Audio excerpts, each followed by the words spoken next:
मंगलाचरण। ओम अज्ञानतिमिरान्धस्य ज्ञानाञ्जनशलाकया चक्षुरुन्मीलितं येन तस्मै श्रीगुरुवे नमः। श्रीचैतन्यमनोभीष्टं स्थापितं येन भूतले स्वयं रूप कदा मह्यं ददाति स्वपदान्तिकं। वन्देऽहं श्रीगुरु श्रीयुतपदकमलं श्रीगुरु वैष्णवांश्च श्रीरूपं साग्रजातं सहगण रघुनाथं वितं तं सजीवं स्वाद्वैतं सावधूतं परिजं सहितं कृष्ण चैतन्य देवं श्री राधा कृष्ण पादान सहगना ललिता श्री विशाखावितांत च नम ओम विष्णुपादाय कृष्ण पृष्ठाय भूतले श्रीमते भक्ति वेदांत स्वामिन इति नामिने। नमस्ते सारस्वते देवे गौरवाणी प्रचारिणे निर्विशेषा शून्यवादी पाश्चात्य देश तारिणे वांछा कल्पतरुभ्य सखबा सिंधुभ्य एव च पतितानां पावनेभ्यो वैष्णवेभ्यो नमो नमः। नमो महावदान्याय कृष्ण प्रेम प्रदायते कृष्णाय कृष्ण चैतन्य नामने गौरतिसे नमः। हे कृष्ण करुणा सिंधु दीन बंधु जगतपते गोपेश गोपिका कांत राधा कांत नमस्तुते। तप्त कांचन गौरांगी राधे बिंदाबनेश्वरी वृषभानुसुते देवी प्रणमामि हरिप्रिये। नीलांचल निवासाय नित्याय परमात्मने बलभद्र सुभद्रायां जगन्नाथाय ते नमः। जय श्री कृष्ण चैतन्य प्रभु नित्यानंद श्री अद्वैत गदाधर श्रीवासादि गौर भक्त बिंद मुखम करोति वाचालम पंगु लंघे गिरिम यत्कृपातमहं वंदे श्री गुरुम दीन तारिणम परमानंद माधवम श्री चैतन्य ईश्वरम। हरे कृष्ण कृष्ण कृष्ण हरे हरे हरे राम राम राम हरे हरे। श्री श्री मंगलाचरण की जय, शिला प्रभुपाद की जय। हरे कृष्णा। आज के इस चैतन्य चरितामृत चर्चा में सभी भक्तों का हार्दिक स्वागत है। सभी भक्तों के चरणों में मेरा सादर दंडवत प्रणाम है। वास्तव में भगवान श्री कृष्ण राधा माधव राधा गोविंद गुरु आचार्यों की हम भक्तों पर बहुत ही विशेष कृपा, हम बोलेंगे विशेष कृपा है कि आज हम सब भक्त लोग मिलकर करके आपस में ठीक चेतन चरितामृत के ऊपर चर्चा कर पा रहे हैं। और वो भी कौन सा कि हम लोग आदि लीला में हैं, और आदि लीला मध्य लीला और अंत लीला। आदि लीला के अंदर में तत्व ज्ञान जो है, कृष्ण तत्व, जीव तत्व, बलराम तत्व, अद्वैताचार्य तत्व, पंच तत्व का इतना सुंदर यहाँ पर कृष्णराज कविराज गोस्वामी ने इसको प्रस्तुत किया, इसको बोलेंगे, जो कि अपने में दिव्य है, हमारी पूरी चेतना को परिवर्तन करते हैं। और इस तत्व को अगर हम समझ लेते हैं तो इससे क्या होता है, कृष्ण के प्रति श्रद्धा प्रेम जागृत होती है। ये बहुत इंपॉर्टेंट है। जब तक तत्व को हम नहीं समझेंगे तब तक हमें कृष्ण के प्रति दिव्य प्रेम जागृत नहीं होगा। और इसीलिए गीता में भगवान थक गए, पूरा शुरू से लेकर के पूरे बताए अपने बारे में, स्वयं उन्होंने बताया। और उसी प्रकार भागवतम में भी सिद्ध कैंटो 10 व्यासदेव जी ने कैंटो 10 उसके पहले 9 पूरे अध्याय हैं। पूरा में आप देखेंगे जीव तत्व, ईश्वर तत्व, भक्त के बारे में पढ़ा है, माया मन शक्ति, भौतिक तत्व के बारे में। सबका एक ही चीज नोट कर सकते हैं, इन सब का आश्रय श्री कृष्ण है। जो पिछले भी अध्याय में हमने चौथे अध्याय में पढ़ा था, 60 श्लोक के अंदर में, ये बहुत इंपॉर्टेंट तात्पर्य प्रभुपाद जी ने कहा है कि कृष्ण ही हर चीज के आश्रय है। क्योंकि वो हर चीज के आश्रय है, इसीलिए उनको कहा गया भुक्तारम यक्तपसाम सर्वलोक महेश्वरम। इस चीज को अगर हम समझ लेंगे कि केवल एकमात्र कृष्ण, एकमात्र वही शक्तिमान है और सब शक्तियां हैं, ये पूरा तत्व यही है। अगर इसको हम अपने जीवन में समझ लेंगे, इसको अलग अलग रूपों में है। और वो जो ईश्वर तत्व है, कृष्ण जो तत्व है, जो सब चीज के आश्रय है, और वो जो कृष्ण जो है वो भौतिक नहीं है। उनका शरीर सच्चिदानंद है, आध्यात्मिक शाश्वत है, और उस आत्म में इतनी बड़ी शक्ति है, वो जो अपने में इतनी परम शक्ति है, जिसके सामने क्या है, सब कुछ उसका घुटने टेक देते, ऐसे बोल देंगे। कल जैसे प्रभु जी ने मन के बारे में बताया, क्योंकि हम लोग देखिए चेतन चौपट पढ़ रहे हैं, जनरल लोकली बताया, मन को सब कुछ उन्होंने बताने पर कई कारण बताए, वेरियस 5 कॉजेज है, CAUS, कंपेरिजन, एसोसिएशन। उसके बाद में उन्होंने अनलिमिटेड हम लोगों की वो जो ये है ना, दी जा रहे हैं इच्छाएं हैं, और स्पिरिचुअल जो वैक्यूम है, और एक्सपेक्टेशन है, ये सारी चीज बताया। ये सारी चीज क्या है, सब भौतिक है। और भौतिक चीज को किसी रूप में हम एक्सपेलेंट डिस्कस कर लीजिए, आप इसको नोट कर लीजिए, कभी भी हमारी भौतिक आवश्यकताएं अलग अलग रूपों में हो सकती है, लेकिन उस आध्यात्मिक चिन्मय शक्ति को सेटिस्फाई नहीं कर सकती। आत्मा आध्यात्मिक है। कुछ भी आप नाम ले लीजिए, कोई भी भौतिक चीज आध्यात्मिक, जो आत्मा आध्यात्मिक है, भगवान का अंश, उसको सेटिस्फाई नहीं कर सकती है। उसके लिए एक आध्यात्मिक शक्ति की दरकार होती है, और वो है हरि नाम। हरि नाम आध्यात्मिक है। कितना सुंदर उन्होंने बताया, शुद्ध है, अपने में पूर्ण है, चिंतामणि है, अर्थात सब कुछ वो प्रदान कर देगा, लेकिन जो प्रदान करेगा वो दिव्य प्रदान करेगा। याद रखें, अगर हमको भौतिक चीज चाहिए तो उसके लिए भगवान ने अलग भौतिक वातावरण बना दिया है, वो भी उनकी बहिरंगा शक्ति का प्राकट्य है। और इसी में और जहां बहिरंगा शक्ति प्रकट होती है, सबसे स्टार्ट कर लेंगे 3 गुण, सतोगुण, रजोगुण, तमोगुण, और ये सबका अलग अलग अलग रूप है। सुख दुख लाभ हानि ये देखेंगे हम लोग, इतना डीपली जा रहे हैं। ये सब कुछ क्या, 3 गुणों का रूपांतर अलग अलग रूप में प्रकट होगी, सब चीज पूरी भौतिक, और सब में द्वंद्व रहेगा।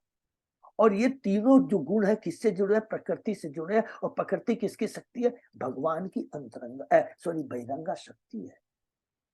भगवान बहिरंगा शक्ति को प्रकट करते हैं, लेकिन भगवान उससे जरा अनटच्ड रहते हैं। भगवान का भक्त अनटच्ड रहता है। हम लोग कहीं मिश्रित है, हम लोग धीरे धीरे धीरे कर करके इस भौतिक जगत में रहते हुए भी इन 3 गुणों से, माने भौतिक तत्वों से, भौतिक आसक्ति से, इतने अलग चीज है, उससे ऊपर आ सकते हैं इसी भौतिक जगत में रहते हुए। और उस अवस्था को हम लोग क्या कहते हैं, दिव्य अवस्था कहते हैं, स्वरूप सिद्ध स्थिति कहते हैं। और वो इम्पॉसिबल नहीं है, नंबर 1, क्योंकि आत्म इम्पॉसिबल नहीं है। इम्पॉसिबल क्या है, भौतिक जगत में सुख की आशा रखना इम्पॉसिबल है। यही एकमात्र इम्पॉसिबल जगह उन्होंने बताया। ये बहुत इंपॉर्टेंट चीज है। अगर हम मरुस्थल में जाकर के अगर सोचेंगे हमको पानी मिले, ये क्या भ्रम है।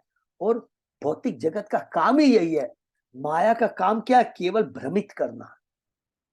इसको नोट कर लेंगे तो ये जगत समझ में आ जाएगा, सब चीज तत्व क्लियर हो जाएगा। तो ये चीज बहुत इंपॉर्टेंट है। ये सारी चीज हमको चेतन चरितामृत से एकदम अच्छी तरह।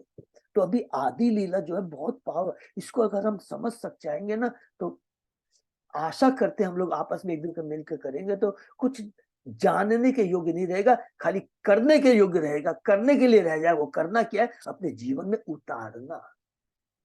ये करना है, उतारना बहुत जरूरी है। खाली ज्ञान यदि रहेगा ना, कुछ भी फायदा नहीं होगा। जीवन में उतारना है, और वो सेवा भाव से ही होगा, और किसी दूसरी चीज से नहीं होगा। तो ये आदि लीला में जो हम लोग पढ़ रहे हैं, हम लोगों ने रिपीट करते हैं, 17 अध्याय है। पहला अध्याय बहुत ही इंपॉर्टेंट है, जिसमें कृष्णदास कविराज गोस्वामी ने 14 श्लोकों को कहा है, जिसको हम लोग मंगला चरण कहते हैं। उस मंगला चरण में 4 जो श्लोक हैं वो कृष्ण तत्व या चेतन तत्व के बारे में है। 6 श्लोक, 6 श्लोक 4 अध्याय के अंदर है, पहला 2। बाकी 5 श्लोक है चैतन्य तत्व के बारे में, जो कि 5वें अध्याय में, सॉरी, उसके बाद में 2 जो श्लोक है अद्वैताचार्य के बारे में, कौन से अध्याय में, वो 6वें अध्याय में है, और 7वें अध्याय में पंच तत्व। ये 7 अध्याय को हम बहुत धीरे धीरे जाएंगे पूरा करने, जिसमें सब कुछ तत्व के बारे में कहा। कृष्णराज के महाराज को कहा तत्व को समझने में कभी भी हमें देखिए लगेगा, कभी लगेगा इतना टफ है, टफ नहीं। ये टफ इसलिए लगता है क्योंकि हमारी चेतना में अभी कलुषिता है। धीरे धीरे धीरे धीरे धीरे, क्योंकि हम जॉन्डिस पीलिया रोग से ग्रसित है, और लेकिन उस तत्व को जानते जानते पढ़ते पढ़ते पढ़ते वो पीलिया रोग जैसे जैसे खत्म होता जाएगा, उतना आनंद आने लगा, उसमें मिठास हमको आने लगी।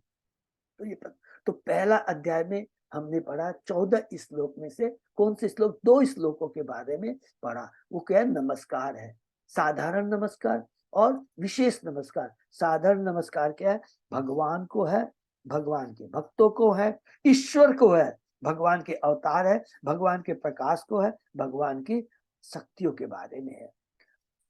बहुत डिटेल में हमने सबके बारे में पढ़ा।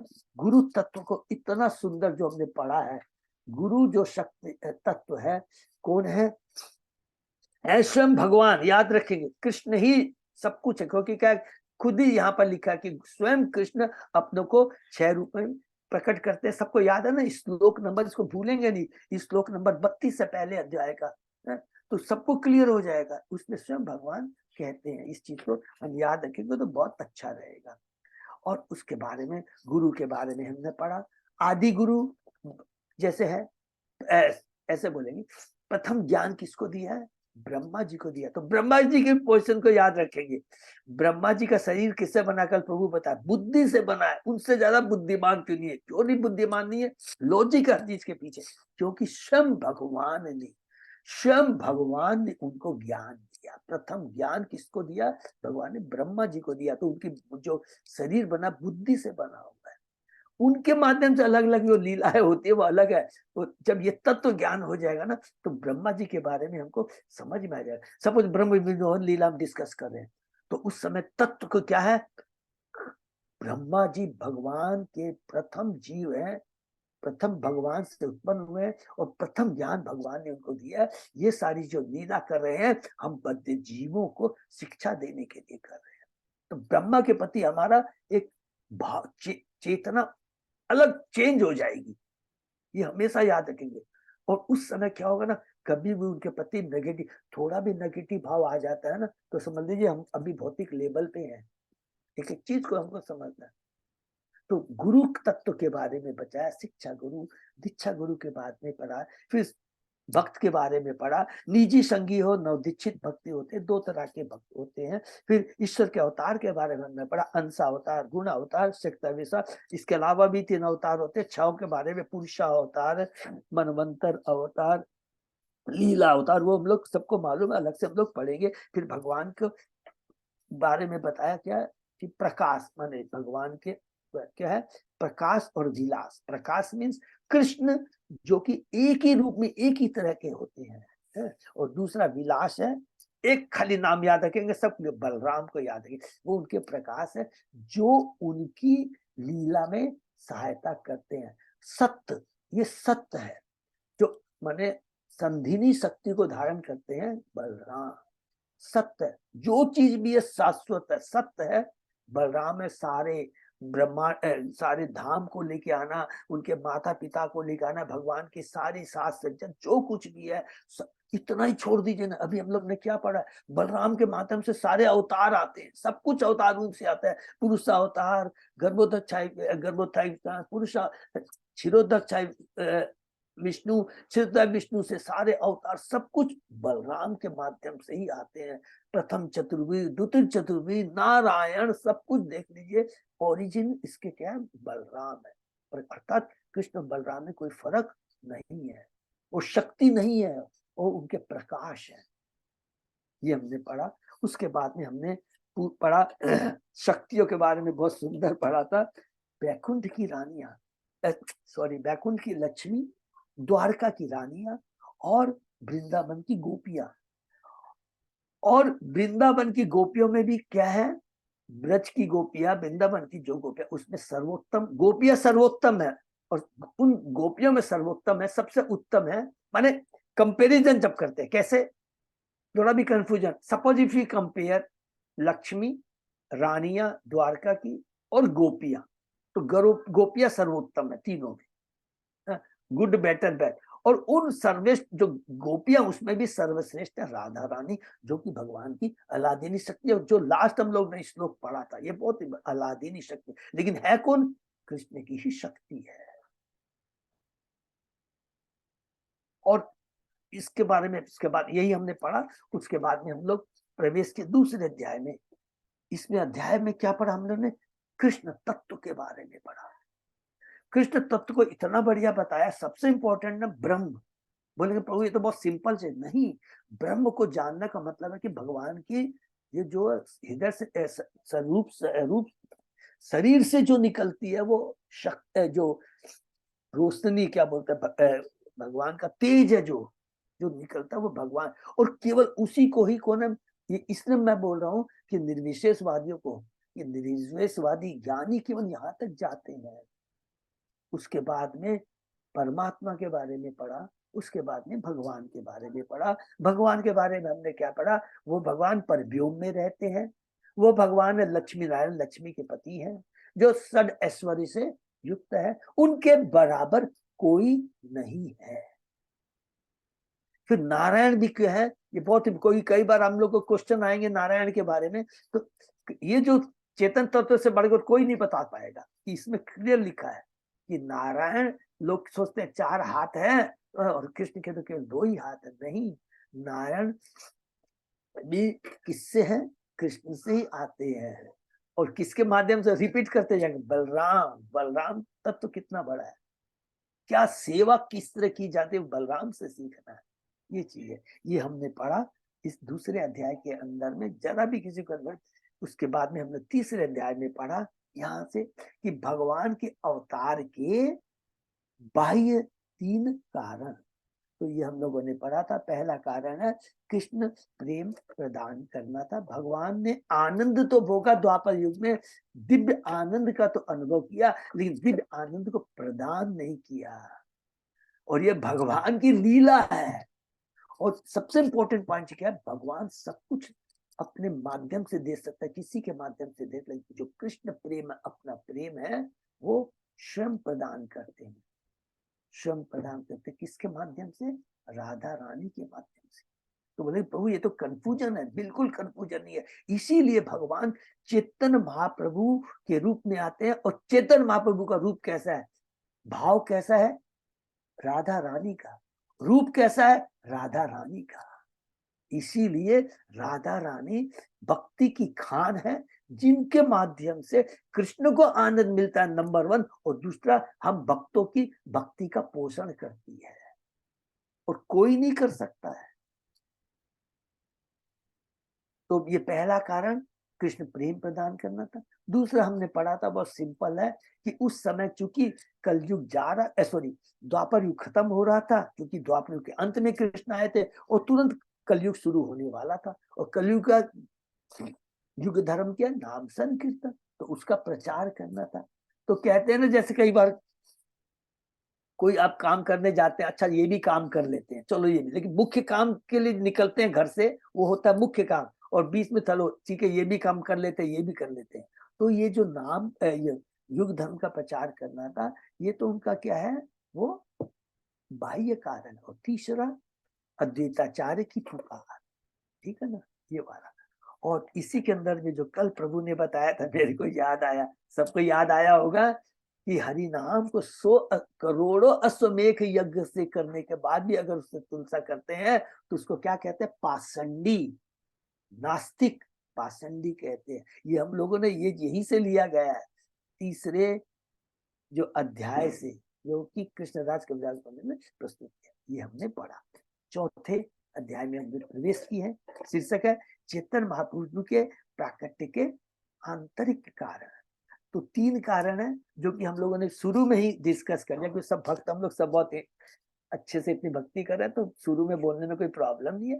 3 मेन कारण है। पहला मेन कारण क्या है कि राधा रानी की भक्ति कैसी है, और मेरी जो भक्ति है वो क्यों है, किसके प्रति है, मेरे प्रति है। तो मेरे में ऐसा क्या चीज है जिसके प्रति राधा रानी अट्रैक्ट होती है। तो हम लोग लिख देंगे क्योंकि हे कृष्ण आप ही तो सब चीज के आश्रय हैं। आश्रय तो आप ही है सब चीज के, बहिरंगा शक्ति, अंतरंगा शक्ति। अंतरंगा में जो संधिनी की बात करते हैं, संवित की बात करते हैं, अलादिनी की बात करते हैं, तो उसे कृष्ण से ही है। तो कृष्ण से ही तो राधा रानी प्रकट होती है, जो कि अलादिनी। तो कृष्ण चूंकि आश्रय है, इसीलिए क्या है, आप में जो सोचते हैं कि आप में क्या, सब कुछ तो आप ही के अंदर में है। तो भगवान, लेकिन कृष्ण ये प्रश्न अपना कहते हैं, लेकिन वो प्रूफ करना चाहते हैं बद्ध जीवों के लिए कि मेरे में ऐसा क्या है जो राधा रानी मुझसे आकृष्ट होती है। नंबर 2, नंबर 3, मेरी भक्ति करके राधा रानी को क्या आनंद मिलता है। ये 3 पॉइंट है, बार बार रिपीट करें। तो इसके लिए जब हम डिटेल में जाते हैं तो कृष्णदास कविराज गोस्वामी सबसे पहले क्या बताना चाहते हैं कि देखो, ये मैं जो अपने 3 रीजन का नाम बताऊं। सबसे पहले भगवान एक बहुत इंपॉर्टेंट बात कहते हैं कि कोई मेरे को ये बोलता है कि अरे आप पालन करता है, आप जगदीश हैं, परमेश्वर हैं, ये जो सारी चीजें हैं ना, इससे मुझे आनंद नहीं मिलता है। क्योंकि ये भगवान के ये जो भी कार्य है, इसको हम लोग लिख सकते, गौण कार्य है, कुछ भी आप कह लीजिए, ये गौण कार्य है। कृष्ण ये काम खुद नहीं करते हैं, ये कृष्ण अपने अंश के माध्यम से, ऐसे बोल सकते हैं, स्वतः करा लेते हैं। इसलिए भगवान कहते हैं कि मुझे अगर कोई कहता है कि आप परमेश्वर, मुझे आनंद नहीं आता, मुझे तो आनंद किस चीज में आता है पढ़ा हम लोगों ने। यदि मुझे कहीं कहता है अपना प्रेमी पुत्र कहकर मुझे पुकारता है, तो मुझे उसमें आनंद आता है। मेरी माता कभी कभी अपने पुत्र के रूप में मुझे बांध देती है, हरि बोल, उसमें मुझे आनंद आता है। मेरे दोस्त मुझे कभी कभी कहते हैं, तुम कौन अपने को बड़ा बड़ा व्यक्ति कहते हो, तुम तो हमारे समान हो, तुमसे नीचे हो, चल मुर्गा बन, चल घोड़ा बन, तुम हार गया है। इसको सुनने में आनंद आता है। और सबसे इम्पोर्टेंट कहा, बहुत पावरफुल है, कहते हैं जब मेरी प्रियतमा रूठ कर मेरी भर्त्सना करती है, भर्त्सना का मतलब है मुझे चोर कहती है, गाली देती है, मक्खन चोर है, ये सुन के जो आनंद आता है। और जो लोग माने बड़े बड़े क्या कहते हैं, बड़ी बड़ी स्तुतियों से मेरी जो गुणगान करता है, उसमें मुझे आनंद नहीं आता है। ये बताते बहुत सुंदर इसके अंदर कहते हैं। और उसके बाद में कहते हैं कि जो ये हो गया भगवान को। दूसरा हमने पढ़ा वैदी भक्ति और रागानुग भक्ति के बारे में बताते कहते हैं, भक्ति के जो विधि विधान है, जो साधना भक्ति जो सब लोग कहते हैं, इससे सहज प्रेम जागृत नहीं होता है। ये इसीलिए ये गौण है। कहते रागानुगा जो भक्ति होती है वो क्या होती है, वो दिव्य होती है। और रागानुगा भक्ति हम लोगों ने पढ़ा, रागानुगा मत समझ के ऐसे को ब्रैकेट में लिख सकते हैं, सहज जो आती है, जिसमें कोई बनावटी नहीं रहा, स्वतः ही आती है। जैसे स्वतः ही आती है ना, लाइक हम कोई भी चीज में फॉर्मेट, कभी भी जैसे अपने बॉस के चैम्बर में जाते हैं, तो क्या होता है, मे आई कम इन, नॉक करते हैं, माने आपका अधिक, तो उस समय आपको रहता है ये बॉस है। और लेकिन उसी समय सपोज कीजिए कोई दोस्त है, अच्छा अपने दोस्त से मिलना है, और सीधा आएगा, दौड़ता हुआ जाएगा, चैम्बर को खोलेगा, ढुक जाएगा, अरे तू कैसा है, चाहे वो मैनेजिंग है तो या कुछ भी हो, स्वतः ही होता है। उसका पियोन बाहर में बोलेगा, अरे अरे कौन घुस रहा है, कौन घुस रहा है, अरे कौन घुस रहा है। और जब अंदर में जाके देख रहा है कि दोनों एक दूसरे से मिल रहे हैं, हाय हेलो कर रहे हैं, एक दूसरे को चिढ़ा रहे हैं, मजाक कर रहे हैं, तब समझता है अरे ये चीज है, इसको बोलते हैं सहज प्रेम बोलते हैं। ये स्वतः ही आता है। और ये हम लोगों ने पढ़ा था, अलग अलग रूप में होता है, दास्य रूप में, साक्ष्य रूप में, वात्सल्य माधुर्य, सब पढ़ा। लेकिन यहाँ पर एक चीज कहते हैं, कंपैरिजन करना अपराध है। हम जैसे भक्तों के लिए कंपैरिजन नहीं कर सकते, क्योंकि स्वतः ही सब में, अपने में ही ये जो प्रेम है जो अलग अलग भाव दिव्य अपने में ही पूर्ण है। लेकिन फिर एक बात कह देते हैं कि फिर भी हम तटस्थ माने बहुत दिव्य रूप माने बहुत सूक्ष्मता से देखते हैं। अगर तुलना करते हम पाएंगे कि माधुर्य रसी सब मधुरता में श्रेष्ठ है। ये हमने पढ़ा। फिर हमने पढ़ा माधुर्य रस दो तरह का पढ़ा है, स्वकीय और परकीय। स्वकीय जैसे कि माने विवाहित है, पति पत्नी है, और परकीय। और परकीय क्या हुआ, जो कि इस माने गोपियों के संग में जो अविवाहित है, जो जिनसे कृष्ण का माने कुछ भी इसको रूप में समझ गए, और वो दिव्य है। वो दिव्य में कभी भी काम भाव नहीं होता। ये इंपॉर्टेंट चीज आती है, दिव्य में कभी भी काम भाव नहीं होता है। ये जितनी भी इंद्रियां, हमारी इंद्रियां सब भौतिक है। भौतिक इंद्रियों में जो भी हलचल होती है, किसी रूप को भी आप ले लीजिए, काम की भावना, धन प्राप्त करने की भावना, उपाधि प्राप्त करने की प्रार्थना, कंपैरिजन करने की प्रार्थना। जैसे कल प्रभु ने बताया ना, comparison, see for competition and comparison. ये सब चीज होती है भौतिक चेतना, भौतिक इंद्रियों का कार्य होता है। जो दिव्य होता है वो बड़ा शुद्ध होता है, हरिनाम बड़ा शुद्ध होता है। हरिनाम जो दिव्य प्रेम होता है बड़ा शुद्ध होता है, परम होता है। उसके अंदर में कोई भी निष्मात्र भी भौतिक इच्छा नहीं रहती है। हमने पिछले सप्ताह पढ़ा, राधा तथा कृष्ण एक ही है, किंतु उन्होंने दो शरीर धारण कर रखे। आत्मा एक है। और फिर कहते हैं इस प्रकार वे प्रेम रस का आस्वादन करते हुए एक दूसरे का उपभोग करते हैं। अतएव मैं सर्वप्रथम राधा कृष्ण की स्थिति स्पष्ट करूंगा। हरि बोल। ये कृष्ण राज कविराज गोस्वामी का हमने पढ़ा है। उसी वर्णन के द्वारा भगवान श्री चैतन्य की महिमा जानी जा सकेगी। वास्तव में चैतन्य महाप्रभु कौन है? श्रीमती राधा रानी श्री कृष्ण प्रेम की रूपांतर है। वे हल्लादिनी नामक उनकी अंतरंगा शक्ति है, जो हमने लास्ट जो पढ़ा। यह अलादिनी शक्ति कृष्ण को आनंद देती है और उनके भक्तों का पोषण करती है। तो राधा रानी गुणों की खान है। राधा रानी सर्व आनंद देने वाली कृष्ण की अलादिनी शक्ति है। कृष्ण को आनंद देती है और हम लोगों का भक्ति का पोषण करती है। और इस भक्ति का पोषण के लिए हमको तैयार कौन करते हैं?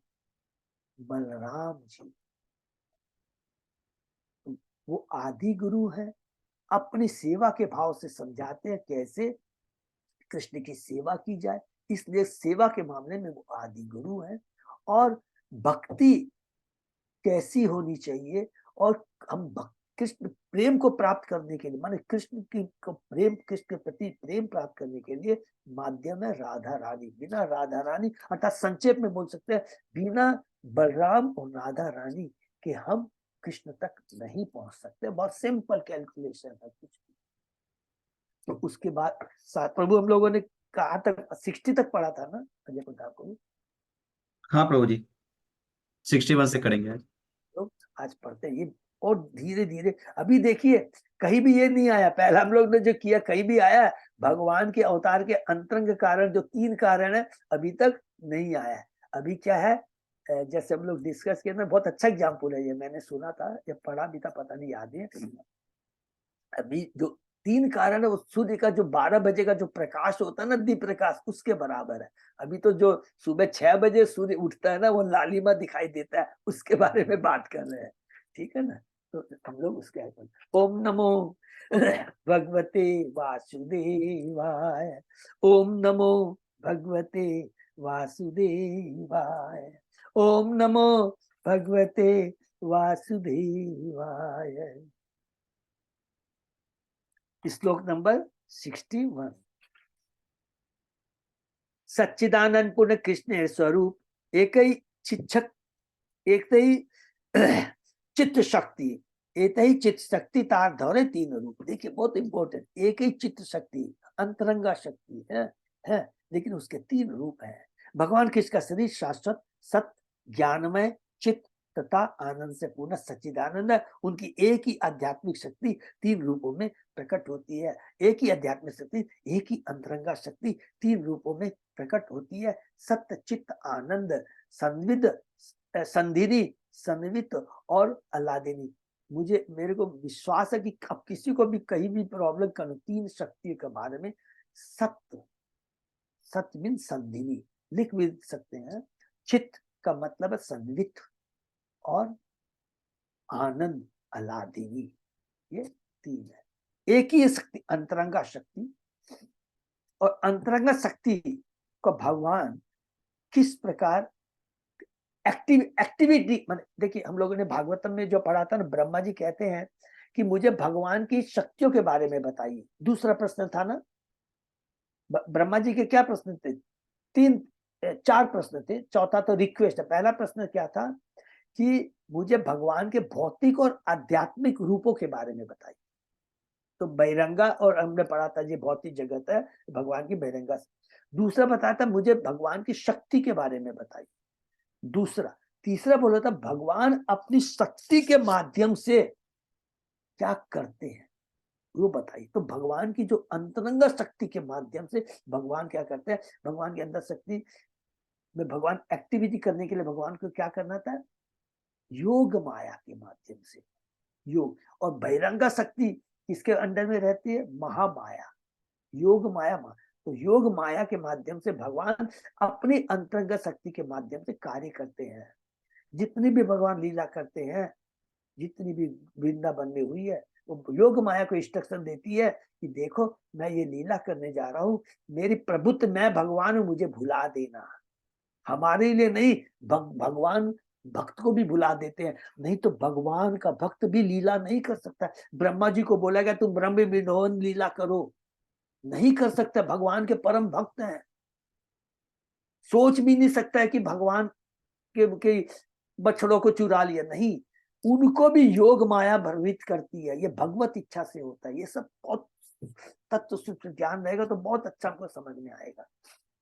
ठीक है ना। सब कुछ इंद्र भी जो करते हैं, शिव जी भी भ्रमित होते हैं, ये सारी चीजें। परीक्षित महाराज भ्रमित होते हैं कि सिंगी कौन से ऋषि का नाम है, ऋषि के गले में माला, सम्यक ऋषि प्रभु, सम्यक ऋषि के गले में डाल देते हैं माला। ये सब चीज। कोई मूर्ख होता है, कैसे कहता है, नहीं, परीक्षित महाराज ने कहा था ना कि सोने में भी वो क्या रहता है, कली रहता है। तो उन्होंने सोने का मुकुट पहना था तो कली का वास उनमें हो गया। कभी भी ऐसा नहीं बोलना है। ठीक है ना। ये चीज भगवत इच्छा से होता है और वो योग माया करवाती है। नेक्स्ट, आनंद अंत ही लादेनी संदेश संदिनी, चिंतन से संवित जारे ज्ञान कोरी मानी। अलादिनी उनके आनंद का पक्ष है, संदिनी उनके नित्य अस्तित्व का, और सम्मित चित्त अंश का पक्ष है। जो भी भगवान हमें ज्ञान प्रदान करते हैं, गीता का ज्ञान, जो भी दिव्य ज्ञान है, ये भगवान की संवित शक्ति का प्राकट्य है। जितने भी भगवान लीलाएं करते हैं, धाम को लेके आते हैं, उनके माता पिता को लेके आते हैं, भगवान के आसन वासन, ये सारा क्या है, जो क्या है, ये संधिनी शक्ति बलराम जी। यहाँ पर हम जोड़ दे रहे हैं क्योंकि हम लोग ने पढ़ लिया है। उनके नित्य अस्तित्व का और आनंद देने वाला वो कौन शक्ति है, राधा रानी है, अलादेवी शक्ति है जो आनंद देती है। और संवित चित्त अंश का पद जिसे ज्ञान के रूप में स्वीकार किया जाता है। गीता का ज्ञान जो भी अलग अलग हम लोगों ने पढ़ा है, ये भगवान की चित्त शक्ति का प्राकट्य है। अपने शोध ग्रंथ भागवत संदर्भ में श्री जीव गोस्वामी ने भगवान की शक्ति की व्याख्या इस प्रकार की है, जिस दिव्य शक्ति से पूर्ण पुरुष अपना अस्तित्व बनाए रखते हैं वह संधिनी शक्ति है। जिस दिव्य शक्ति से वे अपने आप को जानते हैं और दूसरों को अपने बारे में जानने देते हैं कि मैं कौन हूं, तुम कौन हो, तुम शरीर नहीं तुम आत्मा हो, मैं सब कुछ हूं, अहम सर्वस्व प्रभे। कौन सा पहला श्लोक है भागवत गीता का, चतुश्लोकी गीता, अहम सर्वस्व प्रभा। ये सब जो ज्ञान है ये क्या है, चित्त सतचित्त है। तो इसको एकदम, ये बहुत इंपॉर्टेंट, इसको अंडरलाइन भी कर सकते हैं। जिस दिव्य शक्ति से वे अपने आप को जानते हैं, खुद को जानते हैं और दूसरों को अपने बारे में जानते हैं, वह सन्निध कहलाती है, माने चित्त शक्ति कहलाती है। जिस दिव्य शक्ति से वे दिव्य आनंद को धारण करते हैं। देखिए क्या लिखा है, दिव्य आनंद को धारण करते हैं और भक्तों को आनंद प्रदान करते हैं, अलानिधि शक्ति कहती है। और वो जो दिव्य आनंद को धारण करते हैं, माने कृष्ण धारण करते हैं, किस रूप में? राधा रानी के रूप में। अर्थात वो राधा रानी कृष्ण के अंदर में है, दिव्य अलादिनी, लेकिन वो उसको मूर्त रूप में प्रकट करते हैं, राधा रानी को। हम बद्ध जीवों की भक्ति का पोषण करने के लिए और कृष्ण को आनंद देने के लिए, क्योंकि बहुत सिंपल चीज है। कोई भी पूछेगा प्रभु प्रकट, तुरंत जवाब देंगे। कभी भी दिव्य आनंद को भोगने के लिए दो जन की दरकार होती है ना, आमने सामने कोई होना चाहिए ना। उनके हृदय में तो आनंद कैसे लेंगे? वो उनको प्रकट करते हैं, अपने उस दिव्य अलादी राधा को, रानी को प्रकट करते हैं मूर्ति रूप में, और फिर उसके संग में आदान प्रदान करते हैं। नंबर 1। दूसरा, हम बद्ध जीवों का भी भक्ति का पोषण करती है, तो इसलिए नहीं तो लिखा नहीं था, दिव्य शक्ति के विद्य आनंद को धारण करते हैं और भक्तों को आनंद प्रदान करते हैं, वह अलादिनी कहलाती है। तो सारी तीनों शक्तियां स्वयं भगवान, इसीलिए कहा गया है कि इसके जस्ट पहले वाले श्लोक में लिखा गया था, हमने पढ़ा था कि वे ही सब चीजों के आश्रय हैं। इन शक्तियों की पूर्ण अभिव्यक्ति विशुद्ध सत्य कहलाती है। और जब भगवान यहाँ प्रकट होते हैं तो इस भौतिक जगत में भी यह आध्यात्मिक विविधता प्रदर्शित होती है। अतः भौतिक जगत में भगवान की लीलाएं तथा उनके स्वरूप तनिक भी भौतिक नहीं होते। हरि बोल। वे नितांत शुद्ध आध्यात्मिक तत्व होते हैं। और इनको एक ऐड कर सकते हैं कि जितने भी आध्यात्मिक जगत में जो भी भगवान का विस्तार होता है किसी भी रूप में, बलराम के बाद, वो शाश्वत होते हैं। ऐसा नहीं है कि भगवान नरसिंह अवतार के रूप में आ गए तो एक बार आए उसके बाद में अप्रकट हो गए, नहीं, ये सब शाश्वत है। ये शाश्वत रूप से विराजमान रहते हैं आध्यात्मिक जगत में। जो प्रकट शाश्वत मैदान रहते हैं क्योंकि भगवान की लीलाएं नित्य चलती रहती है। असंख्य ब्रह्मांड है, करोड़ों अरब ब्रह्मांड है। सपोज कीजिए भगवान ने नरसिंह लीला यहाँ की, हम अभी जहां हैं समझ किया, तो उसके बाद में तुरंत करोड़ों ब्रह्मांड है ना, फिर भगवान की वही नरसिंह लीला दूसरी जगह, तीसरी जगह, चौथी जगह, पांचवी जगह होती रहती है। इसीलिए ये भी जो इनके अवतार है वो नित्य है, शाश्वत है। अतः भौतिक जो भगवान की लीलाएं था उनके स्वरूप तनिक भी भौतिक नहीं होते, वे नितांत शुद्ध आध्यात्मिक स्तर पर होते हैं। भगवद गीता में पुष्टि हुई है कि जो भी भगवान के प्रकट कार्यों एवं चिदाओं की दीप्र को समझता है वह इस जगत के वर्तमान अस्थायी निवास को छोड़ने पर भौतिक बंधन से मुक्त होने की योग्यता प्राप्त कर लेता। हरि बोल। ये तत्व अगर हम समझ लेते हैं तो भगवान गीता में कौन सा श्लोक बोले, जन्म कर्म चय में दिव्य मेवम यो वेति तत्वतः त्यक्ता देवम पुनर्जन्म नैति मामेति स्वजन। ये पूरा वही श्लोक यहाँ पर बोल रहे हैं कि जो एक बार तत्व को समझ जाता है, भगवान की दिव्य स्थिति को समझ जाता है, जब दिव्य स्थिति को समझ जाएगा तो क्या होगा, चेतना में परिवर्तन आ जाएगा, हमारी चेतना भी दिव्य हो जाएगी। जब चेतना दिव्य हो जाएगी तो हमारे को क्या आएगा चेंज, हम सदैव खाली कृष्ण के बारे में बात करेंगे, भक्तों से बारे में बात करेंगे, और इस प्रकार भौतिक जगत के प्रति हमारी कोई आसक्ति नहीं रह जाएगी। जब भौतिक जगत के कोई आसक्ति नहीं है, कोई कर्म फल नहीं रह जाता है, तो भौतिक जगत में रहने का सवाल है। स्वयं ही भगवान हमें अपने धाम में बुला लेंगे। वह पूर्ण पुरुषोत्तम भगवान का सानिध्य प्राप्त करने और अपने तथा भगवान के बीच अलादीनी शक्ति के कार्यक्रमों का आदान प्रदान करने के लिए आध्यात्मिक जगत में प्रवेश कर सकता है। आनंद का आदान प्रदान के भी दो जन की आवश्यकता है। ये इसीलिए निर्विशेषवादियों को बहुत ज्यादा भर्सना होती है। सांसारिक सत्व गुण में रजोगुण तथा तमोगुण का स्पर्श रहता है। अर्थात जो हम कहते हैं सतोगुण रजोगुण तमोगुण सबको मालूम है, फिर भी रिपीट करना जरूरी है। तो ये जो सतोगुण जो भौतिक जगत का होता है, जो कि भौतिक, देखिए शुद्ध सतोगुण अगर होता तो आप हम कभी सोच सकते हैं कि वो महामाया के अंडर में होता, भौतिक प्रकृति के अंडर में होता? नहीं होता, तो योग माया के अंदर में रहता। इसलिए भौतिक जगत का जो सत्य गुण है वो प्योर नहीं होता है, उसमें भी रजो तमोगुण का स्पर्श रहता है। इससे संसारी सत्व मिश्रित होने के कारण मिश्र सत्य कहलाता है, किंतु विशुद्ध सत्य की दिव्य विविधता समस्त भौतिक गुणों से पूर्णतः मुक्त रहती है, समस्त भौतिक गुणों से मुक्त रहती है, अर्थात भगवान की बहिरंगा शक्ति से मुक्त रहती है। अतः विशुद्ध सत्व का वातावरण भगवान तथा उनकी दिव्य लीलाओं का अनुभव करने के लिए उचित होता है। आध्यात्मिक विविधता भौतिक परिस्थिति से सदा स्वतंत्र होती है, हरि बोल, और भगवान से अभिन्न होती है। अभिन्न, भिन्न नहीं लिखा, अभिन्न होती है, भगवान से अभिन्न होती है, क्योंकि दोनों ही परम है। भगवान भी परम है, भगवान की शक्ति अंतरा संकृति भी परम है, भगवान का धाम भी परम है, और हम बद्ध जीव भी सच्चिदानंद है, दिव्य है, भौतिक नहीं है। भगवान तथा उनके भक्त संवित शक्ति के बल से एक साथ अल्लाह शक्ति का प्रत्यक्ष अनुभव करते हैं। प्रकृति के भौतिक गुण बद्ध जीव को वश में रखते हैं, बद्ध जीव को नहीं, स्वतंत्र जीव को नहीं लिखा। प्रकृति के भौतिक गुण, तीन गुण, सतोगुण रजोगुण गुण बांध देते हैं जीव को, जो कि जीव स्वतंत्र है, भगवान का अंश है, इसलिए वो बद्ध जीव कहलाता है। किंतु पूर्ण पुरुषोत्तम भगवान इन गुणों से कभी प्रभावित नहीं होते, क्योंकि वो शक्तिमान है, वो शक्ति नहीं है। हम शक्ति है, आध्यात्मिक शक्ति है, फिर भी भगवान की भौतिक शक्ति से हम प्रभावित हो जाते हैं, इसलिए हमको बद्धजीव कहा जाता है। लेकिन शक्तिमान कभी भी प्रभावित नहीं होता।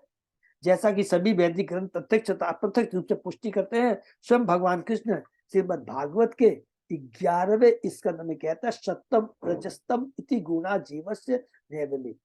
सत्तो रजो तथा तमोगुण बद्ध जीवों से संबंधित है, किंतु मुझ से नहीं। रजो सतो तमोगुण भौतिक है, ये मेरी भौतिक शक्ति का प्राकट्य है। मैं भौतिक नहीं हूं, मेरी शक्ति का प्राकट्य है, बहिरंगा शक्ति का, और मैं इससे जरा भी लिप्त नहीं होता। किंतु मुझ भगवान से नहीं, इसकी पुष्टि विष्णु पुराण में निम्न प्रकार से कहते हैं, सत्वादयो न संतिशे यत्र न प्राकृता गुणा शुद्ध सर्वसुदेभ्य पुनः पुनः पुनाद्य प्रसिद्ध तु। भगवान विष्णु सतो रजो तमो गुणों से परे हैं, उनमें कोई भौतिक गुण नहीं पाए जाते। वे आदि पुरुष नारायण जो सदैव दीप पर आसीन है, हम पर प्रसन्न हो। श्रीमद् भागवत के 10वें स्कंद में इंद्र ने कृष्ण की प्रसन्नता निम्मत की, हरि बोल। विशुद्ध सत्वम तो भाव धाम शात्वम तपोमयम रजस्मस्कम माया मयो अयम गुण संप्रवाहो न विद्यते ते अग्र न अग्र अनुबंध। हे प्रभु, आपका धाम विशुद्ध सत्व है, अर्थात भौतिक गुणों से अविचलित रहता है, और वहां के कार्यकलाप आपके चरण कमलों की दिव्य प्रेमा भक्ति से युक्त होते हैं। भक्तों के पुण्य तथा तपस्या ऐसे कार्यों को बढ़ाते हैं जो रजो तमोगुण के कलमश से सदा मुक्त होते हैं। भौतिक गुण किसी भी अवस्था में आपका स्पर्श तक नहीं कर सकते। भौतिक गुण भगवान का स्पर्श नहीं कर सकते। भौतिक तत्व, भौतिक गुण शाश्वत आत्मा को कभी भी तुष्ट नहीं कर सकते। खाली वो उनका काम क्या है? आत्मा को भ्रमित करना। जब प्रकृति के गुण प्रकट नहीं होते तो वे सत्य गुण कहलाते हैं। जब वे बाह्य रूप से प्रकट होते हैं और तरह तरह के भौतिक अस्तित्व को उत्पन्न करने में सक्रिय होते हैं तो वे रजोगुण कहलाते हैं। और जब सक्रिय तथा विविधता का अभाव होता है तो वे तमोगुण कहलाते हैं। दूसरे शब्दों में चिंतन सत्य गुण है, कार्यशीलता रजोगुण है, और निष्क्रियता तमोगुण है। बहुत इंपॉर्टेंट है, इसको अंडरलाइन कर लेते हैं। न विद्यते ते अग्र अनानुबंध, ये बहुत इंपॉर्टेंट पॉइंट है। जब सक्रियता विविधता का अभाव होता तो तमो कहता है। दूसरे शब्दों में इसको अंडरलाइन करते हैं, चिंतन सत्गुण है, कार्यशीलता रजोगुण है, और निष्क्रियता तमोगुण है। जब हम सतोगुण में रहते हैं तो चिंतन होता है। क्यों होता है? हमने डिस्कस किया है, उस समय हमारी चेतना, हमारे में संतोष का भाव रहता है कि देखो इतना है मेरे पास में और हमको नहीं चाहिए, उसमें संतोष भाव। जब संतोष रहता है तब हम सोच सकते हैं कि जीवन का लक्ष्य क्या है। सब कुछ तो है मेरे पास में, जितना मुझे चाहिए सब तो है, तो वास्तव में मुझे आनंद क्यों नहीं मिल रहा है? तो वो आनंद किसमें मिल सकता है? तब इस अवस्था में सतोगुणी लेवल में जीव भगवान के बारे में जिज्ञासा करता है। ये जो हम कहते हैं ना कि जिज्ञासा करना, जीव मनुष्य को जिज्ञासा करनी चाहिए, वो कब होगा? जब वो सतोगुण लेवल पे आएगा, तब चिंतन होता है। और कार्यशीलता रजोगुण है। कार्य में आज मेरे पास इतना, कल इतना होगा और इतना मेरे को होगा, मैं आज इस पर राज्य कर रहा हूँ और मैं उस पर राज्य करूंगा, आज इंडिया में मेरा बिजनेस है, अब्रोड में होगा, ये शत्रु आज मेरे द्वारा मारा गया, उन शत्रुओं को मारूंगा। ये बहुत खतरनाक होता है। और इसी रजोगुण के प्रभाव में आकर करके जब हमारे प्रारब्ध में वो चीजें नहीं लिखी रहती है तो हम लोग क्या तमोगुण में पहुंच जाते हैं बस। क्योंकि उसके लिए हम सारे वो कर्म करते हैं जो हमारे शास्त्रों द्वारा अनुमोदित विकर्म विकर्म करते, गलत काम करते। इन सारे गुणों के ऊपर विशुद्ध सत्य होता है। जब इसमें संदिग्ध शक्ति प्रधानता होती है तो यह सबके अस्तित्व के रूप में दृष्टिगोचर होती है। जब संदिग्ध शक्ति की प्रधानता होती है तो ये दिव्य ज्ञान के रूप में अनुभव की जाती है। और जब अलादित शक्ति की प्रधानता है तो भगवान के संबंधी गुह्य प्रेम के रूप में अनुभव की जाती है। अर्थात ये तीन शक्तियां हैं, अंतर्गत शक्ति का तीन प्राकट्य है। सच्चिदानंद, हमने पूरा कोरिलेट कर दिया है। सत्य चित्त आनंद, सत्य संधिनी शक्ति, चित्त संवित शक्ति और आनंद अलादिनी शक्ति। सत्य अस्तित्व के बारे में, शाश्वत अस्तित्व के बारे में, भगवान के धाम, भगवान के माता पिता, भगवान की सारी ये जितने भी आसन बासन जो कुछ भी है उसको जो धारण करते हैं हमारे बलराम जी, बस अस्तित्व का। चित्त ज्ञान, जो हमने पढ़ा कि भगवान का जो गीता का जो भी ज्ञान है भगवान किसका प्राकट्य है? भगवान की संवित शक्ति का।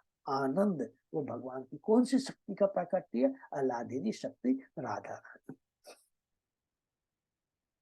इन तीनों का एक साथ प्रकट विशुद्ध सत्य भगवान के धाम का मुख्य लक्षण है। इसलिए परम सत्य वास्तविकता का सार है जो तीन शक्तियों में सदैव प्रकट होता है। भगवान की अंतरंग शक्ति की अभिव्यक्ति अचिंत विविधतापूर्ण आध्यात्मिक जगत है। तटस्था शक्ति की अभिव्यक्ति जीव है और बहिरंगा शक्ति की अभिव्यक्ति ये भौतिक जगत है। इसलिए माने सबको मालूम भौतिक जगत की बहिरंगा। इसलिए परम सत्य में चार तत्व रहते हैं। स्वयं पूर्ण पुरुषोत्तम भगवान हरि बोल, उनकी अंतरंगा शक्ति, उनकी तत्सत्ता, उनकी बहिरंगा शक्ति, हरि बोल। स्वयं पूर्ण पुरुषोत्तम भगवान में उनकी अंतरंगा शक्ति छिपी रहती है। अंतरंगा शक्ति के तीन भाग है, हमने पढ़ लिया है। संधिनी, संवित और अल्लादिनी, ये होगी अंतरंगा। और बहिरंगा शक्ति का प्रकट है ये भौतिक जगत। तटस्था हम बद्ध जीव, सॉरी हम जीव, कभी बद्ध जीव यहाँ नहीं बोलेंगे। पहले भगवान की जो तटस्था से हम जीव है, वास्तव में हम लोग शुद्ध हैं। और पढ़ा ना, हमारी चेतना भी वसुदेव रहती है, तो भौतिक जगत में आकर के वो कलुषित होती है, तब हम बद्ध जीव कहलाते हैं। भगवान का स्वरूप तथा उनके विस्तारों का स्वरूप स्वयं रूप एवं वैभव प्रकार अंतर्गत शक्ति के प्रत्यक्ष भोगता है, जो आध्यात्मिक जगत को नित्य रूप से प्रकट करती है। और शक्ति के प्रकट रूप में अचिंत गोपनीय बाह्य प्रकार यह भौतिक शक्ति ब्रह्मा से लेकर एक शुद्ध तक चीटी के वज्र को शरीर का आवरण प्रदान करती है। हरि बोल, ये बहिरंगा शक्ति है। हम बद्ध जीवों को क्या प्रदान करती है? भौतिक शरीर। किसको? चीटी से लेकर ब्रह्मा तक को। सब ब्रह्मा, इसको नोट कर लेंगे, अंडरलाइन कर लेंगे। इसमें ब्रह्मा का भी जो शरीर है वो भी क्या है? भौतिक है। यह आवरण शक्ति भौतिक प्रकृति तीन गुणों के अंतर्गत प्रकट होती है और उच्च तथा निम्न योनि के जीवों द्वारा विविध प्रकार से अनुभव की जाती है। उच्च तथा निम्न योनि के जीवों द्वारा तीन गुण है, बस सिंपल। एक एक चीज को कभी कोई पूछेंगे, जितना हम ऊंचा जाएंगे, अब अभी भौतिक जगत की बात कर रहे हैं, जितना हम ऊपर में जाएंगे सत्वगुण का प्रभाव ज्यादा रहेगा, रजोगुण का कम, तमोगुण का रहेगा। उसी तरह की हमारी चेतना रहती है। ब्रह्मा जी का हमने पढ़ा कि वो बुद्धि, उनके पूरा शरीर बुद्धि से बना, माने दिव्य ज्ञान से बना। वहां पर भोग की इच्छा, जितना हम ऊपर चले जाएंगे भोग की इच्छा कम होती है। और हमने इसलिए पढ़ा था कि जितने निम्न योनि में जाते हैं वहां पर देखेंगे एक एक दिन में एक एक बने,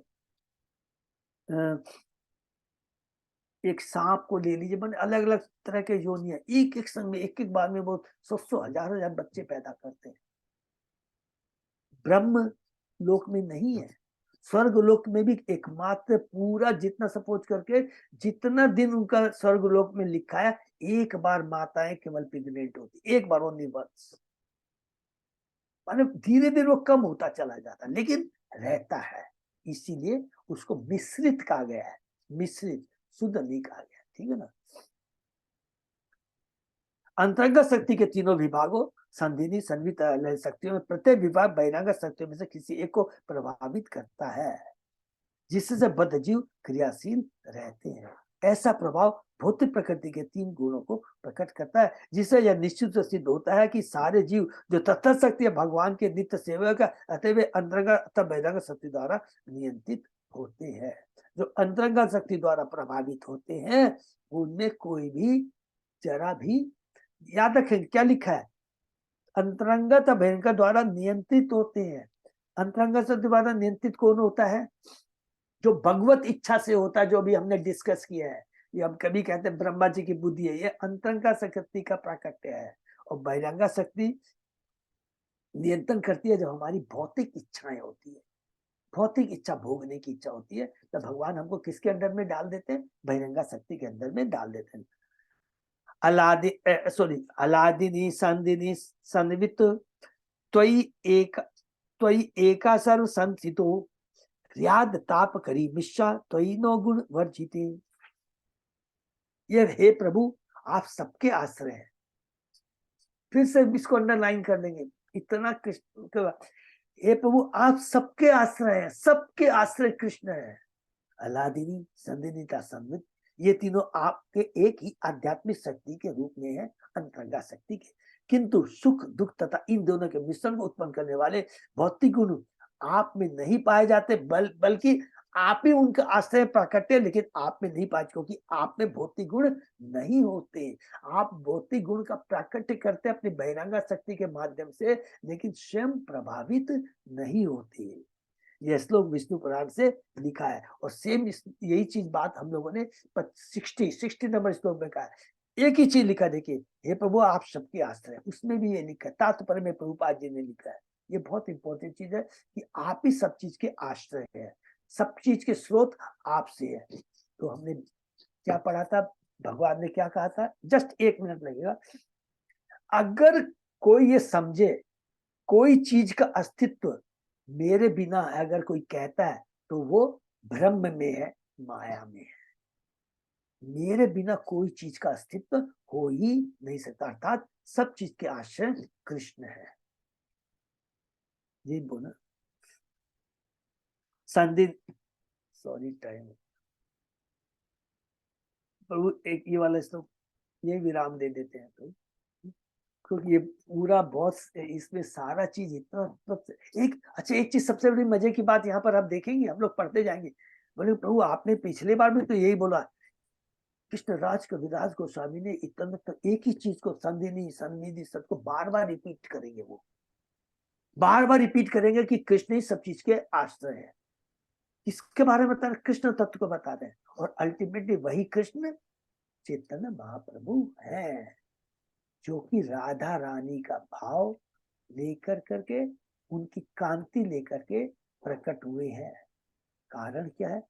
राधा रानी ही तो अल्लादिनी शक्ति है, और वही राधा रानी जो कृष्ण के अंदर थी, वही तो आज कृष्ण को दिव्य कृष्ण आदान प्रदान करना, कृष्ण को आदान आनंद प्रदान करती है। और वही राधा रानी तो हम बद्ध जीवों को कृष्ण के पास ले जाने के लिए हेल्प मदद करती है, ठीक है ना। तो एक ही चीज का बार बार यही रिपीट करेंगे, नहीं तो अभी तक हमको किसी को मालूम था ये सारी चीज कृष्ण के अंदर ही निहित है। संधिनी सन्वित अलादिनी शक्ति, अलादीनी शक्ति मूर्ति रूप में प्रकट हुई है राधा रानी। एक शरीर, एक आत्मा, दो शरीर, याद रखेंगे ये चीज। बलराम दो आत्मा नहीं है, ये सब चीजें याद रखेंगे आप। वो प्रकाश है, वो प्रकाश है, ठीक है ना। हरे कृष्णा, ये पर हम लोग विराम देते हैं इसमें तो। हरे कृष्णा प्रभु जी, सादर प्रणाम। अब बताइए प्रभु जी, आह्लादनी शक्ति राधा रानी और अंतरंगा शक्ति भी तो राधा रानी को ही बोलते हैं। माता जी, अभी वही हम लोग पढ़ रहे हैं, अंतरंगा शक्ति तीन तरह की होती है ना, संधिनी, सन्वित और आह्लादिनी।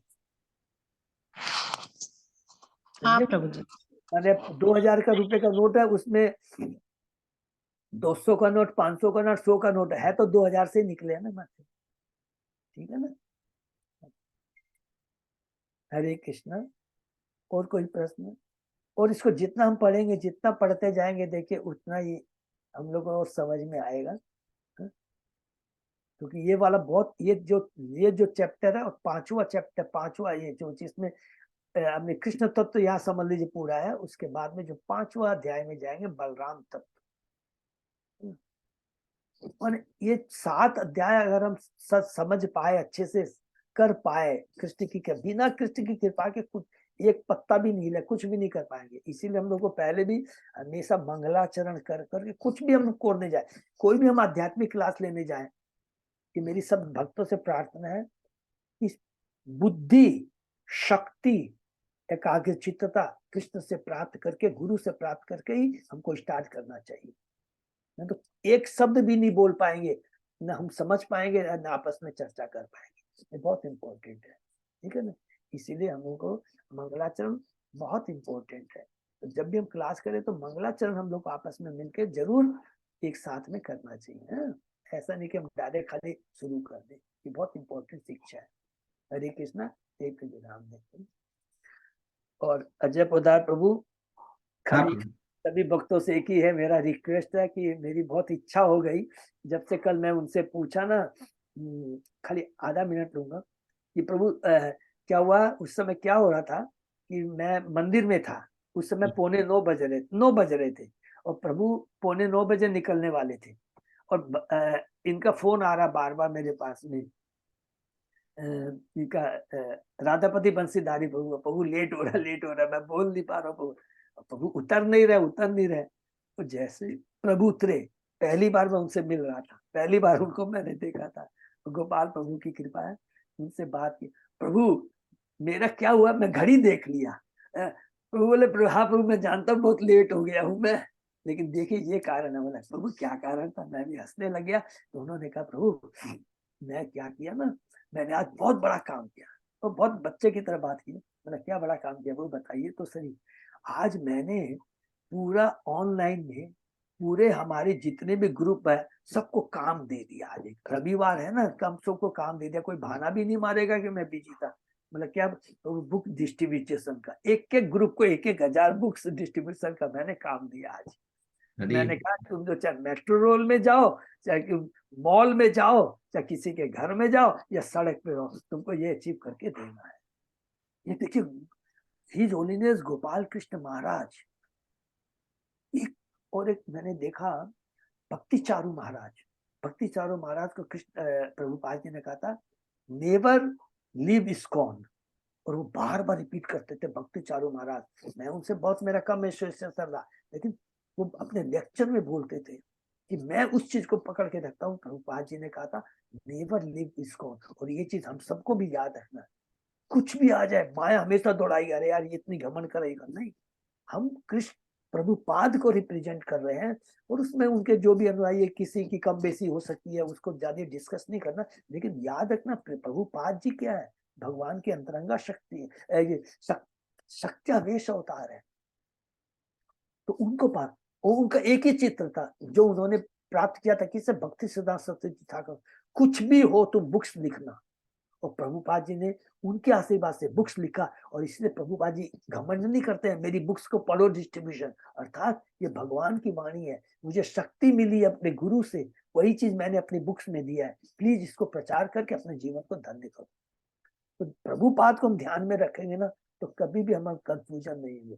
कभी चेष्टा करनी है ज्यादा से ज्यादा बुक डिस्ट्रीब्यूशन करना है, हाँ? तो अभी 2-3 चीजें आई है, मेरे पास में आई है। 62 गीता हमारे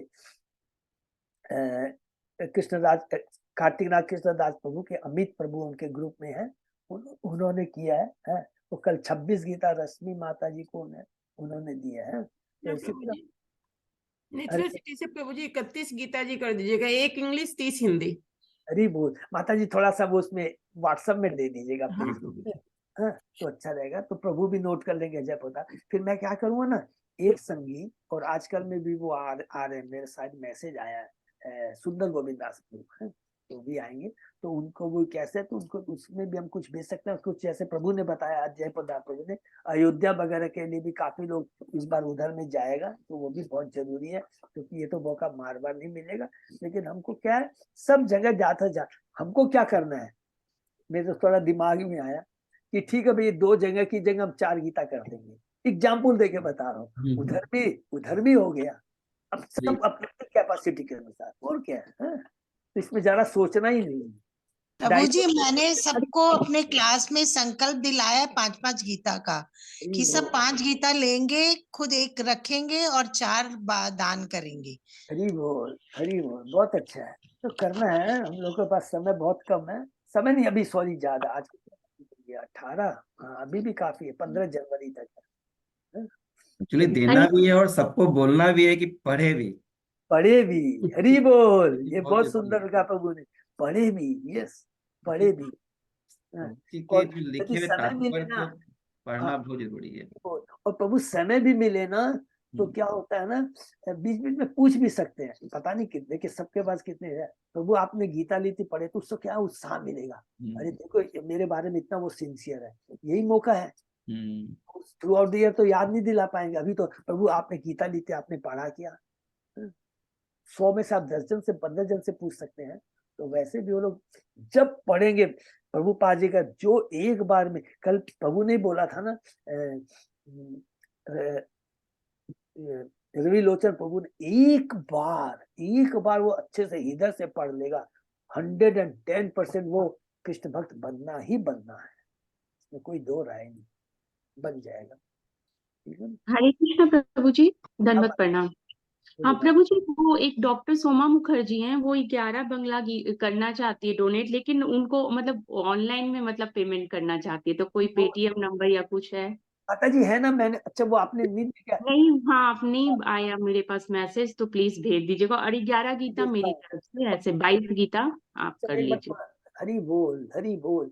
एक सेकंड में थोड़ा अपने को करेक्ट करो, मैं गलती तो नहीं रह गई, जो मैं जगन्नाथ कोर कमेटी में, जो मेरे पास बुक्स डिस्ट्रीब्यूशन डिपार्टमेंट से आया था, अलग अलग बुक्स का नाम है, उसके नीचे बैंक डिटेल दी हुई है, वो नहीं उसमें उसमें पता नहीं, वो पूरा देख, शायद पूरा आया नहीं, देखना पड़ेगा एक उसमें बार कुछ चेक। आया हुआ है, मैं वापस नहीं तो भेज देता हूँ आपको। प्लीज, आप प्रभु सबसे अच्छा लगा, हमारे सब लीडर यहाँ पे है ना, जगन्नाथ कोर कमेटी में जरूर डाल दीजिए जय पता आपको, प्लीज, अच्छा, क्योंकि तो माता मंदिर का है तो फिर इसमें पे कैसे, उसमें फिर आपने वो बोल देंगे क्या, मतलब ये हमारी तरफ से हुआ हुआ है, इस तरह से कुछ, क्योंकि वो कॉमन मैसेज है समूचा जो लिंक है। तो कुछ नहीं, प्रभु के नियम क्या मैं बता रहा हूँ, कि जैसे कि उन्होंने किया, कार्तिक किसदास प्रभु ने, बहुत सिंपल है, मैं बता दे रहा हूँ, 1 मिनट लगेगा। सपोज कीजिए किसी ने, माता जी ने, जैसे सुवर्णा सांप्रिया माता जी ने बैंक में पेमेंट कर दिया, वो आपको भेज देगी। मैं क्या करूँ, बुक डिस्ट्रीब्यूशन में मृत्युंजय प्रभु को बोलूंगा, ये मेरा नोट कर लीजिए, ये मैं अपने व्हाट्सएप मैसेज में उनको भेजता हूँ। तो वो क्या करते हैं, चेक करते हैं, अरे इतना पैसा आ गया कंफर्म करके, फिर वो मेरा क्रेडिट कर लेते हैं। फिर आप जब बोलेंगे हिंदी चाहिए, बंगला चाहिए, जो भी चाहिए वो दे देंगे। तो जो भी पेमेंट करेगा एक्चुअली स्क्रीनशॉट वगैरह जरूर शेयर कर देंगे। हाँ, स्क्रीनशॉट जरूर शेयर कर देंगे, नहीं तो उनको कैसे, ठीक है ना सुवर्णा साहब? प्रभु जी जी उसमें प्रभु जी, मुझे स्क्रीन शेयर अजय प्रभु जी को करना है। मेरे को कर दीजिए, ग्रुप में अपने कमेटी या में ग्रुप में कर दीजिए, जगन्नाथ कोर कर कमेटी दीजिए, में कोई दिक्कत नहीं है। अच्छा ठीक है प्रभु जी, ठीक है। करके बता जरूर दीजिएगा। हाँ हाँ जरूर प्रभु जी, बस तो ठीक है, उनको वो जरूर, आपकी डिटेल भी मतलब एक बार फिर से सेंड दो कर जगह दीजिए। कर दिए, अजय प्रभु प्रभु बहुत सिंसियर है, फटाफट एकदम ठीक लेके है, ठीक है फटाफट प्रभु लिस्ट जी, बना देते हैं, प्रभु यहाँ से इतना हुआ, यहाँ से इतना हुआ, इतना हुआ, तो बहुत ठीक हेल्प। है, ठीक है प्रभु जी। तो जगन्नाथ कोर कमेटी में भी कीजिए, और अजय प्रभु को भी कर दीजिए, ठीक है ना? जी तो उसके बाद में हम लोग बैठ के क्या करेंगे, 23 दिसंबर के बाद माने 25 दिसंबर को 26 को एक बार बैठ के मैं प्रभु से बात कर लूं कितने लोग आए हैं, उसके बाद मैं कलेक्ट क्या करूंगा, इतनी हमारी गीता हो गई है और अब हमको कैसे कैसे डिस्ट्रीब्यूट करना, आप क्लियर मेरे को बताएंगे कि प्रभु जी इतनी मेरे को भिजवा दीजिए, इतनी आप यहाँ दे दीजिए, ये जरूर बता दीजिएगा मेरे को। हाँ, ये बहुत इंपॉर्टेंट पॉइंट है। जैसे माता जी ने 11 किया तो उनसे पूछ लीजिएगा 11 गीता वो खुद लेना चाहती है या वो गंगा सागर भेजना चाहती है या यहाँ देना चाहती है, बहुत जरूरी है। हाँ? जैसे ये श्री संगीता राधा देवी माता बहुत क्लियर कर देती है, लास्ट टाइम में इतना किया क्लियर मेरे को, बोली प्रभु इतनी मेरे को भेज दीजिए, इतनी आप डिस्ट्रीब्यूट कर दीजिए, ऐसे जरूर कीजिएगा प्लीज। हाँ ठीक है माता जी, ओके, हरे कृष्ण। और कुछ बोल रही थी माता जी, संतोष माता जी कुछ बोल रहे थे आप? हाँ संतोष प्रभु जी, वो उसमें जो आया पेमेंट का 11 गीता जी का 29 कुछ पास समथिंग है, लेकिन आपने तो 250 रुपया करके बोला ना प्रभु जी। बिल्कुल 250 करके ही देना माता जी, यही प्रश्न मेरे को इन्होंने भी किया था, कातिना किसदास प्रभु ने। क्या हुआ है, हाँ लिंक में वैसे ही चल रहा है। वो थोड़ा सा वो थोड़ा घर में सबको 250 रुपया करके ही देना है, एकदम इसमें एकदम क्लियर, मेरी क्लियर बात हो चुकी है। ठीक है प्रभु। ये प्राइस अप टू 15 जनवरी तक रहेगा। ओके। ठीक, हरे कृष्णा। यही हरे कृष्ण। सभी भक्तों को बहुत बहुत धन्यवाद। आगे से शनि विराम देते हैं, फिर नेक्स्ट सोमवार को फिर सुबह 7 बजे।